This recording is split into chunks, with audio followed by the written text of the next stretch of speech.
Hey, this is Mike at Beachhouse Surfboard Repair. Today I want to talk to you a little bit about fiberglass and about fabric itself. So a long time ago I was making an RC sailboat with my buddy Michael Boyce, who's in the apparel industry, and he taught me a term called bias. Now fabric is done in a vertical and horizontal weave, and it doesn't stretch this way and it doesn't stretch this way. But if you look here, here's a magnification. It does stretch this way, and that's the bias. So corner to corner, stretches.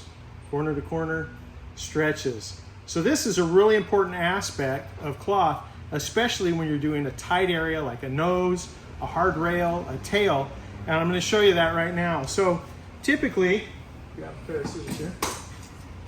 Typically we see guys patching a nose. Maybe they get their cloth and they cut a little relief there and a little relief there, and they start bending it around and trying to get it conform, and it doesn't want to bend right. Actually, I did that pretty good.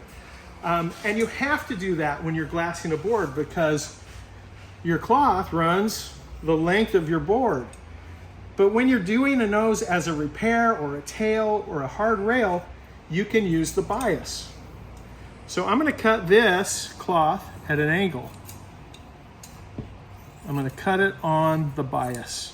I'm going to show you how easy a nose repair comes.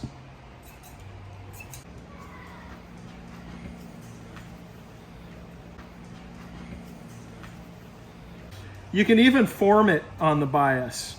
For like a nose, I can tuck it in there. I can pre-form it so it'll just wrap right around the nose. Let me grab some resin. UV laminating resin. And I'll paint this up. This is a nose we just did a fill on. I'll take that little cup I made.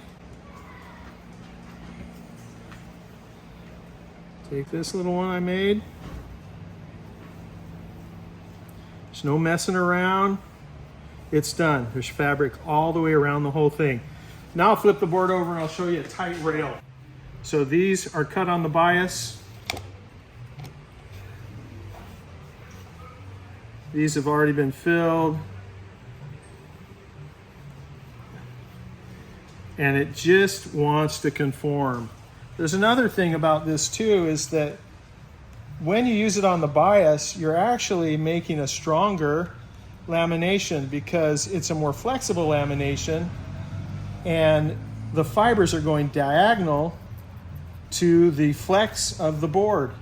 So it's strong and it's flexible. I personally, in my shop, like to put a reservoir when I'm doing a tight rail so I can keep it nice and hard. So I'll put a little piece of cloth there, and then when I do my sanding coat, that reservoir will get filled and leave a nice sharp edge. Anyway, that's bias. I hope it helps you out.